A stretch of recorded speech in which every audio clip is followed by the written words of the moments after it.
নমস্কার, খবর সময় বাংলায় আপনাদের স্বাগত। আপনাদের সাথে আমি শুভম, সহকারী মিঠুর সাথে এই মুহূর্তে একটি লাইভ আপডেট নিয়ে জড়িত হলাম আপনাদের সাথে।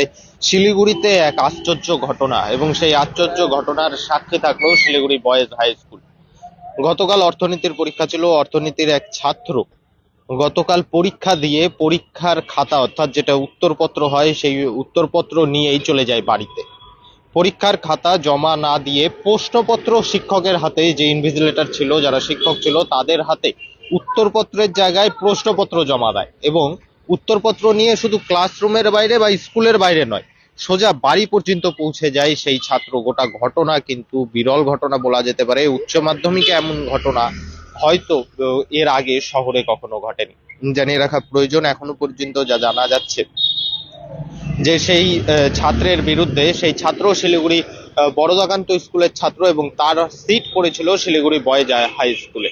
এবং জানিয়ে রাখা প্রয়োজন, বেশ কয়েকটি বিষয় রয়েছে। সেই ছাত্র কি ভুলবশত নিজের উত্তরপত্রের জায়গায় প্রশ্নপত্র জমা দিয়ে গিয়েছিল? যদি ভুলবশত দিয়ে থাকে তাহলে সে সময় যার হাতে জমা দিয়েছিল অর্থাৎ সেই রুমে থাকা শিক্ষক বা শিক্ষিকা, তারা কি করছিল? এটা কিন্তু একটি বড় প্রশ্ন আসছে। তার কারণ, আমিও উচ্চ মাধ্যমিক দিয়েছি, আপনারাও উচ্চ মাধ্যমিক দিয়েছেন এবং সে সময় আমরা দেখেছিলাম যে শিক্ষক শিক্ষিকারা রুমের দায়িত্বে থাকেন, তারা কিন্তু দায়িত্ব সহকারে খাতাগুলো গ্রহণ করে এবং খাতা গ্রহণ করার পর প্রত্যেকটি খাতায় ছাত্রছাত্রীরা ঠিক করে তাদের নাম, অ্যাডমিট কার্ড নাম্বার সহ যা যা প্রয়োজনীয় জিনিস রয়েছে সেগুলো লিখেছে কিনা সেই সমস্ত কিছু চেক করে এবং তারপর ছাত্রছাত্রীদের পরীক্ষার হলের বাইরে বেরোবার অনুমতি দেয়। তো সেই ক্ষেত্রে শিলিগুড়ি বয়েজ হাই স্কুলের যে শিক্ষক শিক্ষিকারা সেই রুমের দায়িত্বে ছিল তারা কি করছিল?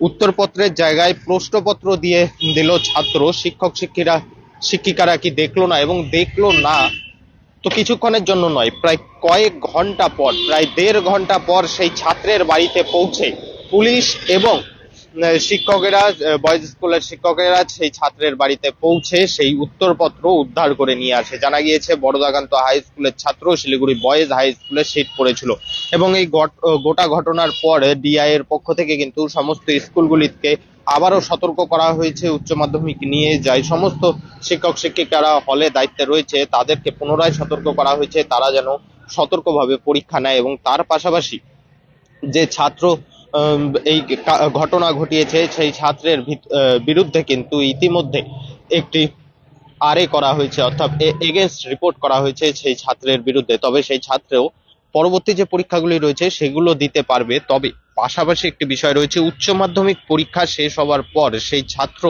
এবং সেই হলে যে দুজন শিক্ষক শিক্ষিকা ছিলেন তাদেরকে কিন্তু কলকাতায় উচ্চ মাধ্যমিক শিক্ষা পর্ষদের যে বোর্ড রয়েছে সেখানে কিন্তু ডাকা হবে এবং ডাকার পর সমস্ত কিছু তদন্ত করে দেখবেন উচ্চ মধ্য শিক্ষা পর্ষদের যারা সদস্য রয়েছে তারা, যে কিভাবে এই ঘটনা ঘটলো। যে কথাটি আমরা বলছিলাম যে ছাত্র যদি ভুল করে নিয়ে গিয়ে থাকে তাহলে শিক্ষক শিক্ষিকারা কি করছিল, আর ছাত্র যদি ইচ্ছে করেও নিয়ে গিয়ে থাকে তাহলেই বা শিক্ষক শিক্ষিকারা কি করছিল। এবং যেহেতু উত্তরপত্র নিয়ে বাড়ি পর্যন্ত পৌঁছে গিয়েছিল এক উচ্চ মাধ্যমিক পরীক্ষার্থী, সে সেই উত্তরপত্রে কোনো কিছু চেঞ্জ করেনি, তার কি গ্যারান্টি রয়েছে? এটাও কিন্তু একটি ভাবার বিষয় রয়েছে। ইতিমধ্যে আমাদের সাথে কথা হয়েছে শিলিগুড়ি শিক্ষা জেলা উচ্চ মধ্য শিক্ষা পর্ষদের কনভেনারের সাথে কিন্তু আমাদের কথা হয়েছে এবং তিনি কিন্তু পরিষ্কার জানিয়েছেন যে ঘটনাটি ঘটেছে এটি একটি বিরল ঘটনা। এমন ঘটনা এর আগে ঘটেছে বলে জানা, হয়তো এমন ঘটনা এর আগে কোথাও ঘটেনি। তবে তিনি কিন্তু পরিষ্কার জানিয়েছেন যে যে ছাত্র এই ঘটনা ঘটিয়েছিল তার বিরুদ্ধে আরএ করা হয়েছে, এগেইনস্ট রিপোর্ট করা হয়েছে সেই ছাত্রের বিরুদ্ধে। এবং তার পাশাপাশি জানিয়ে রাখা প্রয়োজন যে তিনি কিন্তু পরিষ্কার জানিয়েছেন সেই ছাত্র এবং পাশাপাশি দুজন শিক্ষককে, যারা দুজন শিক্ষক রয়েছে সেই রুমের দায়িত্ব ছিল, তাদেরকে কিন্তু উচ্চ মাধ্যমিকের পরে উচ্চ মধ্য শিক্ষা পর্ষদের যে বোর্ড রয়েছে সেখানে ডাকা হবে এবং সেখানে ডেকে সমস্ত কিছু তদন্ত করা হবে। এই মুহূর্তে সরাসরি লাইভ আপডেট নিয়ে জড়িত ছিলাম আমরা আপনাদের সাথে। পরবর্তীতে শহরের আরো নানান আপডেট নিয়ে জড়িত থাকবো আমরা। ততক্ষণ দেখতে থাকুন খবর সময়, চোখ রাখুন খবর সময় বাংলায়।